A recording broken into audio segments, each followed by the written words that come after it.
Hey, what's going on, y'all? Big Sarge here. You're tuning into the Attention to Orders podcast. I'm your host, Big Sarge. I know it's been a minute, but I'm back. I am back. Yo, I got some announcements to make real quick. I got sponsors. Don't worry about it. I'm going to let you all know. I'm going to put it out on all my social media platforms starting tomorrow. I'm going to let everybody know exactly what I'm doing, how I'm doing it, and who my sponsors are. The two companies who have invested in me, who has taken the time to say that they believe in me. So I can't wait in order to do that, to tell you all, to show you all. So that make sure you follow me on all social media platforms. It's Big Star Sports with the Z at the end on Twitter and on IG. And if you're watching me on Facebook, it's Brian Bearfield, my government name. Don't try to use that because you can't get nothing. If you listen, let me tell you something. They called me a while back and said they gonna put some on my credit report, right? And I had to use the words of the great Negro poet D.L. Hughley and tell them, hey, listen, go ahead. Just you can staple it to the back. You can staple it to the back of the credit report. The rest I got. So y'all can use my government name if you want to. You can go get laughed at. You may get another phone call saying you owe back child support. Anyway, once again, you tune into the Attention to Orders podcast. I'm your host, Big Sarge. Listen, normally I have these segments that I do, and I break them down. I go, and then at the end I do what I like to call an Article 15. So right now, instead of just prefacing any other thing, I'm going to jump right to the Article 15. All my Vietnam veterans, welcome home. Germany, good night. All my active duty military personnel that's downrange, good night. It is now time for Big Sarge's Article 15.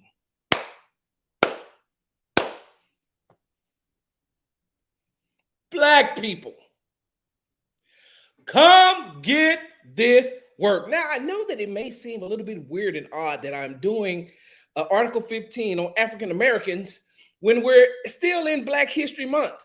We still have a couple of days left before the end of Black History Month. And y'all probably would think, well, Big Sarge, why would you do that? Why would you give Black people an Article 15 when you are Black? And I'm going to tell you why. Two reasons. All right. And before I jump into the reasons, let me tell you all this. Let me side note, because I like to side note a lot because I'm getting old. So my thoughts be pew, pew, pew, pew, pew, like I'm on pre-workout. Let me side note right quick and just go into this. We can't get people to do stuff for us if we're not willing to do stuff for ourselves. We can't say how much we've been disenfranchised, how much systematic racism has played a part in our lives, how many times we've been discriminated against at the banks and things like that, if we're not willing to do things for ourselves. When I say we're not willing to do things for ourselves, we have to also present ourselves as one, being people who are not only unified, not people that are only as a unit, but people who know how to act and conduct themselves in the proper setting. I got two cases on how we didn't represent ourselves, and I'm using two instances to talk about us as a whole.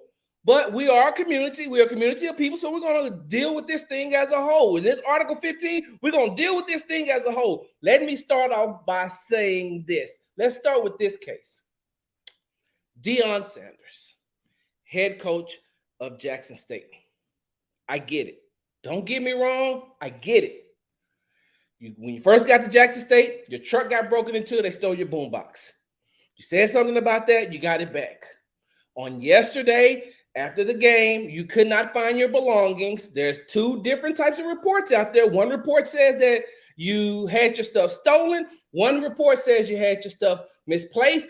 I know how it goes because one, I'm Black and I went to a HBCU. You saying, hey man, my stuff was really stolen. And the university is saying, man, somebody just came in and got it for you. I don't know the whole story, and I'm not going to lie to you and try to make you seem like I do know the entire story. So all I want to say is this. Deion, that's a bad look. That is a very bad look for you to come into your press conference and talk about how your stuff got stolen, how your stuff got stolen or misplaced or whatever it was. That's a bad look to come in. You took the whole focus away from your coaching debut. You took the whole focus away from your kids. You took the whole focus away from your organization. You took the whole focus away from the athletic department. You took the whole focus away and placed it solely on yourself. I'm a huge Deion Sanders fan. Let me tell y'all that right now. I am a huge Deion Sanders fan on the field and off the field. I still have some issues with him being with Barstool Sports, but that's because I don't like Barstool Sports because they got some things that they've done that has been, I was going to say borderline racist, but no, it's been all the way racist. So your affiliation with Barstool Sports still makes me go, But you can't want people to respect HBCUs. You can't want people to uplift HBCUs. You can't want people to see HBCUs in a different light if you yourself are criticizing, or if you yourself are putting down the HBCU, or you yourself keep shedding the HBCU in a bad light. You keep bringing the negative press. You are the biggest name in the SWAC. You are the biggest name when it amongst HBCU athletic football programs right now. You're prime time. You're a Hall of Famer. You're a top 5 at your position all time. And if you want people to look at HBCUs and respect the African-American community and the African-American athletes that choose to go to HBCUs, you got to hush your damn mouth. You got to be quiet, Deion. And I get it. Don't get me wrong. I hate a person that steals as well. I hate a person that takes something from somebody else that they worked hard for. And let me not be a hypocrite and make it seem like I ain't never done that before. Y'all know me. Y'all know Big Sarge. I am as transparent as they come. I have had my share of negative things happen to me, and I have inflicted on others. I still repent for that. I'm sorry, I don't repent for that. I still find myself fighting that battle because I've already repented, asked for forgiveness from God, and I moved on. But that's the battle that I fight within myself, that which I see we all do. But Deion, you cannot do that. You can not if you want to steady uplift the African-American schools, the HBCUs.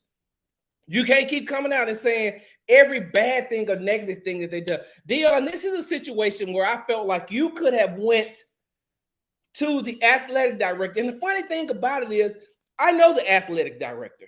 Now, I don't know him personally, but if we see each other, he recognizes who I am, and I recognize who he is. He's a very good dude. He used to be the athletic director down at Prairie View A&M. He is a very, very good guy. And if you talk to him, and if you go to him and you talk to him and hash these things out behind the scenes, I guarantee you he'll take care of it. But for you to throw it out there and then him have to come in and put out this fire before you really, really knew everything that was going on, because there was too many conflicting things that's going on. And I get it. I get it, Deion. Let me tell you something. I am one of the people who believe that this is a stepping stone for you. And if it is, I get it.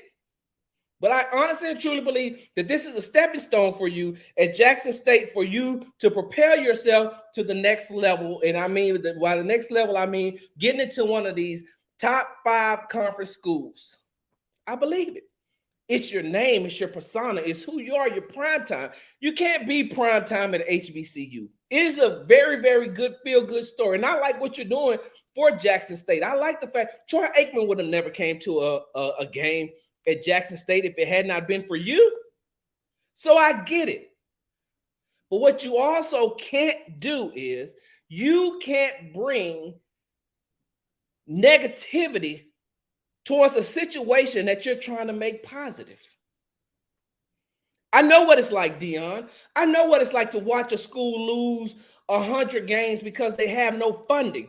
And they're trying to rebuild the program out of nothing. When they're trying to rebuild the program using financial aid, they ain't got no scholarships, but they're using financial aid and some donation money to try to get athletes to come out there and play football to rebuild the program. Prairie View A&M went through that. So yes, I understand what it's like looking at a program trying to rebuild and trying to propel themselves to the next level. You being at Jackson State, you can do that. You've gotten these recruits in. You went and you sold these families on bringing these kids to a historically Black college and university, which is Jackson State. But then you do that and you have this positive light, then you turn right back around and come to the press conference and you won't say, man, I got my stuff stolen. Dion, I get it. Should you have had your stuff stolen? No. I still want to know where security was, who should have been watching your stuff to make sure that it's secure, because you're the head coach and your stuff should have been secure.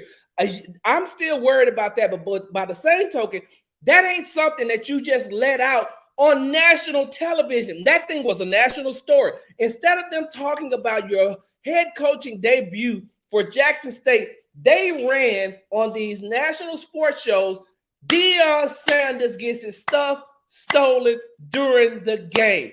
Where was the game at? Well, the game was at Jackson State. Well, what is Jackson State? A historically Black college or university. You have got to do your part too, Dion. There's no possible way that you could just keep saying, well, you know, they don't want to give us this. They don't want to give us that. I'm here to make sure that we get this. I'm here to make sure that we get that. But by the same token, you keep being one of the hands that's keeping the HBCUs down. I'm about to take a break. When I come back, we're going to finish this Article 15 and we're going to talk about RESPECT. Find out what it means to me. We'll be back.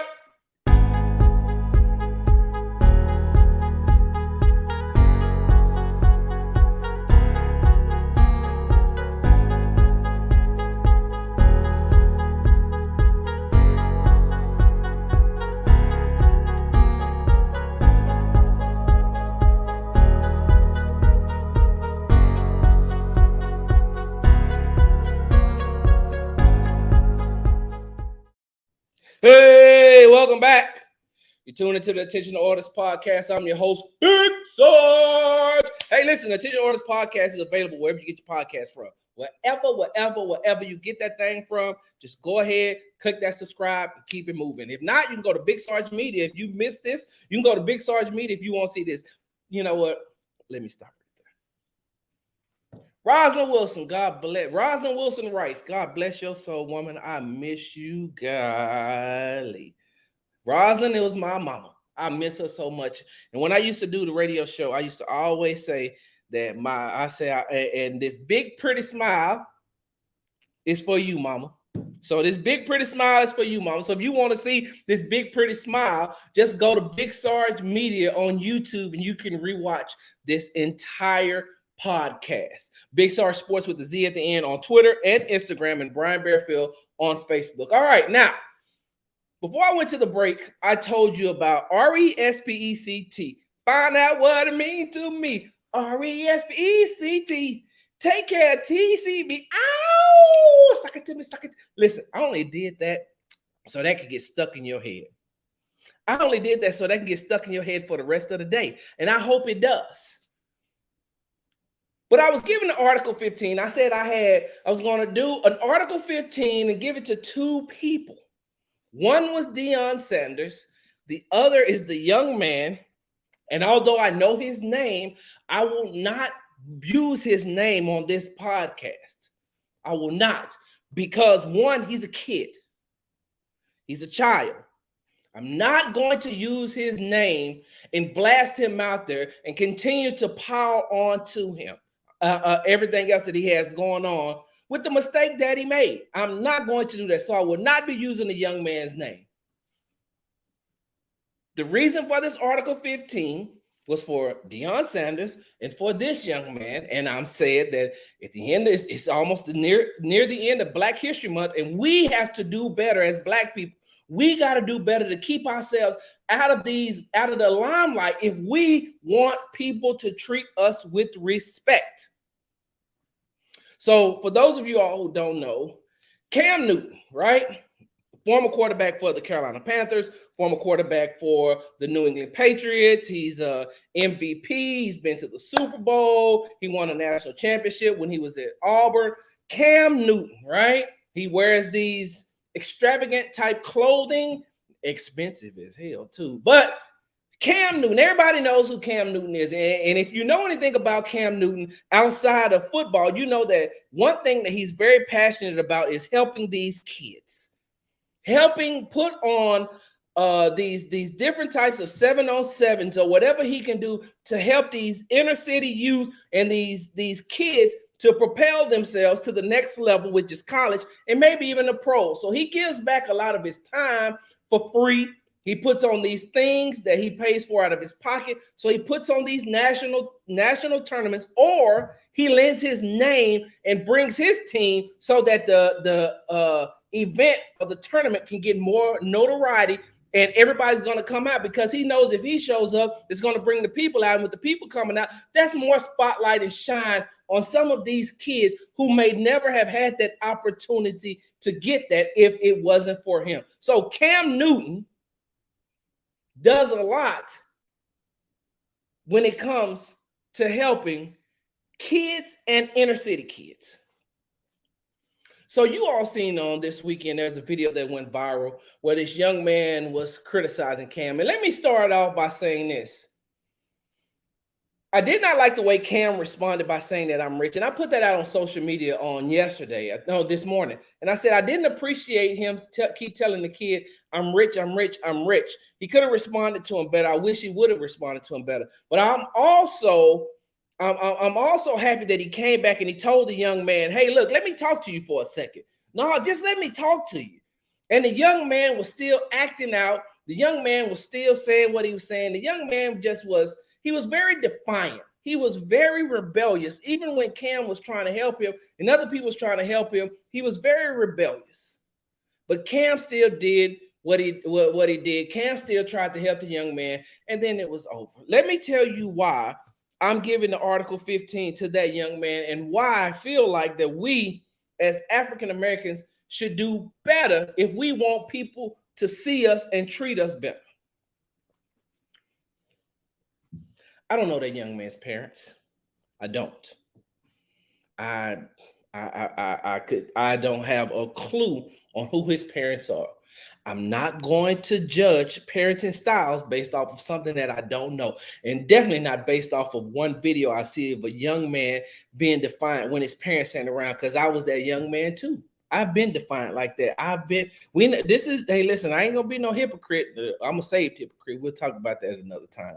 But this young man, what I want to tell to the young man is this. There's a time and there's a place and there's a way to do things. I grew up in a time where I grew up in a time where you couldn't say lie. If my mama, my grandmother, my auntie, my uncles, any elder even heard me say, you lying, I'm going to get slapped. I'm going to get beat up. They're going to put them hands on me.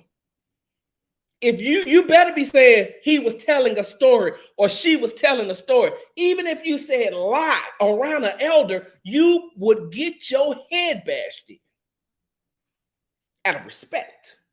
It's just certain things, certain things you didn't say and certain things you didn't do around your elders. I don't care, young man, if you think that Cam Newton was trash. I don't care if you think that Cam Newton is sorry. I don't care if you are not a Cam Newton fan. What you cannot do at your age is disrespect this grown man. You can't. That is a grown man. No matter how you feel about him, you don't get the right to cuss at this this man. You don't get the right to cuss at your elder if he ain't done nothing to you. That's the thing that pissed me off. You don't get that right to talk to Cam Newton like that. Look, forget his status. Forget his name. Forget who he is. He could have been John Williams. But that's an adult, and that is a grown man. And no matter how you feel about it, you keep what you got to say disrespectful to yourself. You don't project that. And especially in a day and age of technology where everything is being recorded. I started off this segment telling you all that I ain't gonna be no hypocrite and say that I ain't never done nothing. Just thank God that we didn't have camera phones back then. Because if we did, my mama would have been probably whooping me on a daily basis because she's like, how come you keep getting caught on camera? First of all, why are you doing this and why are you getting caught on camera? So for that young man, that's a moment that's going to live in infamy. That's never going to go away. It's going to follow you, but you have a chance because you're still young to correct that mistake and move on and try to redeem yourself. But what you can't do is put yourself in that type of situation because now, guess what? See, this is something that this young man either should have learned already or needs to learn right now. When they look at this video, you know what they see? A black kid disrespecting a black man. That's why I have this whole thing about, dear black people, we got to do better for ourselves. That wasn't a Hispanic young man. That wasn't an Anglo young man. That wasn't an Asian young man. That was a black man, a black young man attacking a black man. So if people see that you can do it, or people look at it and say, oh, well, look at this. Well, hell, they don't even respect him. Why should I? They don't even look, the youth doesn't even respect the black man. So why can't I do the same thing to the black man? This is attention to orders. This ain't sports talk with Big Sarge. So in attention to orders, we get down, dirty, deep off into it. These are the things that I talk about on the attention to orders, which is the reason why I created attention to orders, so I can talk like this. Let's go. What you've done is created an avenue. What you've done is created a way for people to say, look at their youth. And not only that, look at the black male youth disrespecting the older, elder black male. So why can't I do that? Somebody tell me why. If this boy can call Cam Newton ass, how come I can't call Cam Newton ass? If he ain't got no respect for him, why I gotta respect him? And that's the issue and the problem that I had with what the young man did. Talking trash is a part of sports. Talking trash is what you're supposed to do when you're in a competitive, field, this, that, and other. So if the young man, listen, young man, I have a company called Big Sarge Media LLC. Part of that LLC is, media reporting, media from a video aspect, but I also do public relations, public speaking, media training. Let me tell you what needs to happen or what should have happened when you seen Cam Newton on yesterday. Mr. Newton. Didn't have a good season, did you? No, I understand. Yeah. No, I'm not even a Patriots fan. Yeah, I know. Yeah, I mean, it was some tough luck. I mean, look, I have it too. I had bad luck. I had bad games too, so I understand. But watch what I do out on this field, though. Watch when I get out on this field, what's gonna happen. There's friendly ways to just do some trash talking.